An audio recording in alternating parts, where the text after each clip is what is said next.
एक आज की कसर। प्रेमचंद्र की कहानी शुरू करने से पहले आपसे अनुरोध है कि वीडियो को लाइक और सब्सक्राइब करें। मुंशी प्रेमचंद्र की इस कहानी में हमारे नेताओं के दोहरे मापदंड को उजागर किया गया है। यशोदानंद नामक एक नेता गुप्त रूप से अपने बेटे के विवाह के लिए दहेज ले लेता है और दहेज विरोधी होने का ताज भी अपने सिर बांध लेता है। जनता में उनकी खूब जय जयकार होती है, परंतु गलती से उनका छोटा पुत्र उसे उजागर कर देता है। यशोदानंद की पोल खुल जाती है और भरी सभा में उन्हें अपमानित होना पड़ता है। कहानी इस प्रकार है। सारे नगर में महाशय यशोदानंद का बखान हो रहा था। नगर ही में नहीं, समस्त प्रांत में उनकी कृति की जाती थी। समाचार पत्रों में टिप्पणियां हो रही थी। मित्रों से प्रशंसापूर्ण पात्रों का तांता लगा हुआ था। समाज सेवा इसको कहते हैं। उन्नत विचार के लोग ऐसा ही करते हैं। महाशय जी ने शिक्षित समुदाय का मुख उज्जवल कर दिया। अब कौन यह कहने का साहस कर सकता है कि हमारे नेता केवल बात के धनी हैं, काम के धनी नहीं हैं? महाशय जी चाहते तो अपने पुत्र के लिए उन्हें कम से कम 20,000 रुपये दहेज में मिलते। उस पर खुशामद घाते में, मगर लाला साहब ने सिद्धांत के सामने धन की रत्ती बराबर परवाह न की और अपने पुत्र का विवाह बिना एक पाई दहेज लिए स्वीकार किया। वाह वाह, हिम्मत हो तो ऐसी हो, सिद्धांत प्रेम हो तो ऐसा हो, आदर्श पालन हो तो ऐसा हो। वाह रे सच्चे वीर, अपनी माता के सच्चे सपूत, तूने वह कर दिखाया जो कभी किसी ने किया न हो। हम बड़े गर्व से तेरे सामने मस्तक नवाते हैं। महाशय यशोदानंद के 2 पुत्र थे। बड़ा लड़का पढ़ लिख कर फाजिल हो चुका था, उसी का विवाह तय हो रहा था और हम देख चुके हैं बिना कुछ दहेज लिए। आज तिलक था। शाहजहांपुर स्वामी दयाल तिलक लेकर आने वाले थे। शहर के गणमान्य सज्जनों को निमंत्रण दे दिए गए थे। वे लोग जमा हो गए थे। महफिल सजी हुई थी। एक प्रवीण सितरिया अपना कौशल दिखाकर लोगों को मुग्ध कर रहा था। दावत को सभी सम्मान भी तैयार था। मित्रगण यशोदानंद को बधाइयां दे रहे थे। एक महाशय बोले, तुमने तो कमाल कर दिया। दूसरे, कमाल? यह कहिए कि झंडे गाड़ दिए। अब तक जिसे देखा मंच पर व्याख्यान झाड़ते ही देखा। जब काम करने का अवसर आता था तो लोग दुम दबाकर निकल लेते थे। तीसरे, कैसे कैसे बहाने गढ़े जाते हैं। साहब, हम तो दहेज से सख्त नफरत करते हैं। यह मेरे सिद्धांत के विरुद्ध है, पर क्या करूं? बच्चे की अम्मा जान नहीं मानती। कोई अपने बाप पर फेंकता है, कोई और किसी खर्राट पर। चौथे, अजी कितने तो ऐसे बेहाया हैं जो साफ साफ कह देते हैं कि हमने लड़के को शिक्षा दीक्षा में जितना खर्च किया है वह हमें मिलना चाहिए, मानो उन्होंने यह रुपए किसी बैंक में जमा किए थे। पांचवें, खूब समझ रहा हूँ आप लोग मुझ पर छींटे उड़ा रहे हैं। इसमें लड़के वालों का ही सारा दोष है या लड़की वालों का भी कुछ है? पहले, लड़की वालों का क्या दोष है सिवाय इसके कि वह लड़की का बाप है? दूसरे, सारा दोष ईश्वर का जिसने लड़कियों को पैदा की। क्यों?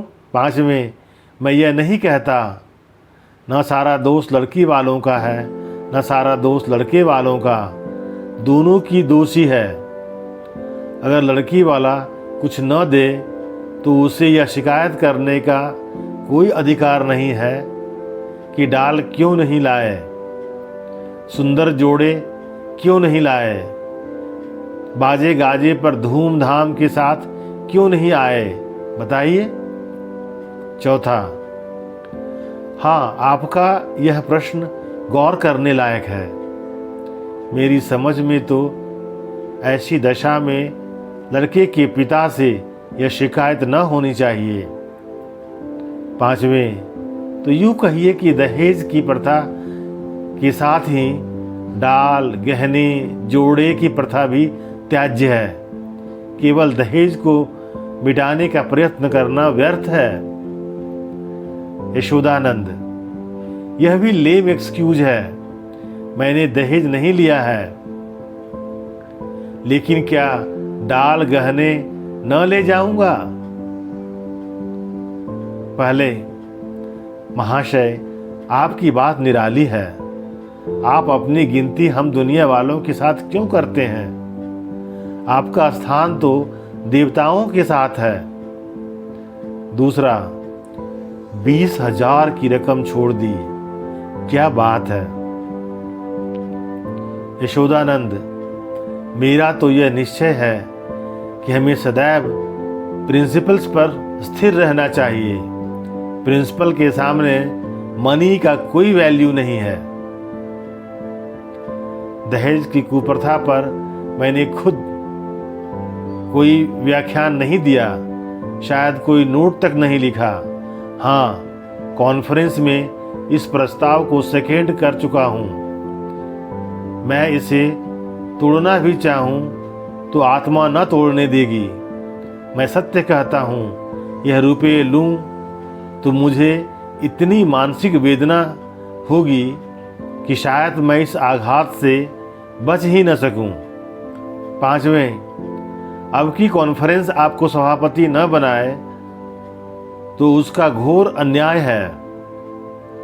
यशोदानंद, मैंने अपनी ड्यूटी कर दी, उसका रिकॉग्निशन हो या न हो मुझे इसकी परवाह नहीं। इतने में खबर हुई कि महाशय स्वामी दयाल आ पहुंचे। लोग उनका अभिनंदन करने को तैयार हुए। उन्हें मसनद पर ला बिठाया और तिलक का संस्कार प्रारंभ हो गया। स्वामी दयाल ने एक ढाक के पत्तल पर नारियल, सुपाड़ी, चावल, पान आदि वस्तुएं वर के सामने रखी। ब्राह्मणों ने मंत्र पढ़े, हवन हुआ और वर के माथे पर तिलक लगा दिया गया। तुरंत घर की गृहिणियों ने मंगलाचरण गाना शुरू किया। यहाँ महफिल में महाशय यशोदानंद ने एक चौकी पर खड़े होकर दहेज की कुप्रथा पर व्याख्यान देना शुरू किया। व्याख्यान पहले से लिखकर तैयार कर लिया गया था। उन्होंने दहेज की ऐतिहासिक व्याख्या की थी। पूर्व काल में दहेज का नाम भी न था। महाशयों, कोई जानता ही न था कि दहेज या ठहोरनी किस चिड़िया का नाम है। सत्य मानिए, कोई जानता ही न था कि ठहोरनी है क्या चीज, पशु या पक्षी, आसमान में या जमीन में, खाने में या पीने में। बादशाही जमाने में इस प्रथा की बुनियाद पड़ी। हमारे युवक सेनाओं में सम्मिलित होने लगे। यह वीर लोग थे, सेनाओं में जाना गर्व समझते थे। माताएं अपने दुलारों को अपने हाथ से शस्त्रों से सजाकर रण क्षेत्र में भेजती थी। इस भांति युवकों की संख्या कम होने लगी और लड़कों का मोल तोल शुरू हुआ।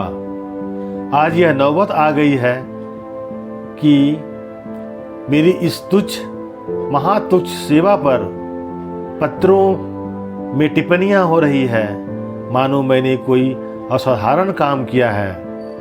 मैं कहता हूँ, अगर आप संसार में जीवित रहना चाहते हो तो इस प्रथा का तुरंत अंत कीजिए। एक महाशय ने शंका की, क्या इसका अंत किए बिना हम सब मर जाएंगे? यशोदानंद, अगर ऐसा होता है तो क्या पूछना था? लोगों को दंड मिल जाता और वास्तव में ऐसा होना चाहिए। यह ईश्वर का अत्याचार है कि ऐसे लोभी, धन पर गिरने वाले, मुर्दाफरोश, अपनी संतान का विक्रय करने वाले नराधम जीवित हैं और समाज उनका तिरस्कार नहीं करता, मगर वह सब मुर्दफरोश हैं इत्यादि। व्याख्यान बहुत लंबा और हास्य भरा हुआ था। लोगों ने खूब वाह वाह की। उनका वक्तव्य समाप्त होने के बाद उन्होंने अपने छोटे लड़के परमानंद को, जिसकी अवस्था 7 साल की थी, मंच पर खड़ा किया। उसे उन्होंने एक छोटा सा व्याख्यान लिखकर दे रखा था। दिखाना चाहते थे कि स्कूल में छोटे बालक भी कितने कुशाग्र बुद्धि हैं। सभा समाजों में बालकों से व्याख्यान दिलाने की प्रथा है। किसी को कौतूहल न हुआ। बालक बड़ा सुंदर, होनहार, हंसमुख था। मुस्कुराता हुआ मंच पर आया और एक जेब से कागज निकालकर बड़े गर्व के साथ उच्च स्वर में पढ़ने लगा। प्रिय बंधुवर, नमस्कार। आपके पत्र से विदित होता है कि आपको मुझ पर विश्वास नहीं है। मैं ईश्वर को साक्षी करके धन आपकी सेवा में इतनी गुप्त रीति से पहुंचाऊंगा कि किसी को लेश मात्र भी संदेह न होगा। हाँ, एक जिज्ञासा करने की धृष्टता करता हूँ। इस व्यापार को गुप्त रखने से आपको जो सम्मान और प्रतिष्ठा लाभ होगा और मेरे निकटवर्ती में मेरी जो निंदा की जाएगी, उसके उपलक्ष्य में मेरे साथ क्या रियायत होगी। मेरा विनीत अनुरोध है कि 25 में से 5 निकालकर मेरे साथ न्याय किया जाए। महाशय यशोदानंद घर में मेहमानों के लिए भोजन परोसने का आदेश करने गए थे। निकले तो यह वाक्य उनके कानों में पड़ा, 25 में से 5 मेरे साथ न्याय किया जाए। चेहरा फक हो गया। झपट कर लड़के के पास गए, कागज उसके हाथ से छीन लिया और बोले, नालायक, यह क्या पढ़ रहा है? यह तो किसी मुवक्किल का खत है जो उसने अपने मुकदमे के बारे में लिखा था। यह तू कहाँ से उठा लाया? शैतान, जा वह कागज ला जो तुझे लिखकर दिया गया था। एक महाशय, पढ़ने दीजिए। इस तहरीर में जो लुत्फ है वो किसी दूसरी तहरीर में न होगा। दूसरे, जादू वह जो सिर चढ़कर बोले। तीसरे, अब जलसा बर्खास्त कीजिए, मैं तो चला। चौथे, यहां भी चलते हुए। यशोदानंद, बैठिए बैठिए, पत्तल लगाए जा रहे हैं। पहले, बेटा परमानंद, जरा यहां तो आना। तुमने यह कागज कहाँ पाया? परमानंद, बाबूजी ही तो लिखकर उसे मेज के अंदर रख दिया था। मुझसे कहा था कि उसे पढ़ना। अब नाहक मुझसे खफा हो रहे हैं। यशोदानंद, वह यह कागज था कि सुअर? मैंने तो मेज के ऊपर ही रख दिया था। तूने ड्रॉअर में से क्यों यह कागज निकाला? परमानंद, मुझे मेज पर नहीं मिला। यशोदानंद, तो मुझसे क्यों नहीं कहा? ड्रॉअर क्यों खोला? देखो, आज ऐसी खबर लेता हूं कि तुम भी याद करोगे। पहले यह आकाशवाणी है, दूसरे इसको लीडरी कहते हैं कि अपना उल्लू सीधा करो और नेक नाम भी बनो। तीसरे, शर्म आनी चाहिए। यह त्याग से मिलता है, धोखाधड़ी से नहीं। चौथे, मिल तो गया था पर एक आंच की कसर रह गई। पांचवें, ईश्वर पाखंडियों को यूं ही दंड देता है। यह कहते हुए लोग उठ खड़े हुए। यशोदानंद समझ गए थे कि भंडा फूट गया, अब रंग न जमेगा। बार बार परमानंद को कुपित नेत्रों से देखते थे और डंडा तौल कर रह जाते थे। इस शैतान ने आज जीती जिताई बाजी खो दी। मुंह में कालिख लग गई, सिर नीचा हो गया। गोली मार देने का काम किया है। उधर रास्ते में मित्र वर्ग यूं टिप्पणियां करते जा रहे थे। एक ईश्वर ने मुंह में कैसी कालिमा लगाई कि हयादार होगा तो अब सूरत भी न दिखाएगा। दूसरा, ऐसे ऐसे धनी मानी विद्वान लोग ऐसे पतित हो जाते हैं। मुझे यही आश्चर्य है। लेना है तो खुले खजाने लो, कौन तुम्हारा हाथ पकड़ता है? यह क्या कि माल चुपके चुपके उड़ाओ और यश भी कमाओ। तीसरा, मक्कार का मुंह काला। चौथा, यशोदानंद पर दया आ रही है। बेचारी ने इतनी धूर्तता की, उस पर भी कलई खुल गई। बस एक आंच की कसर रह गई। इति श्री।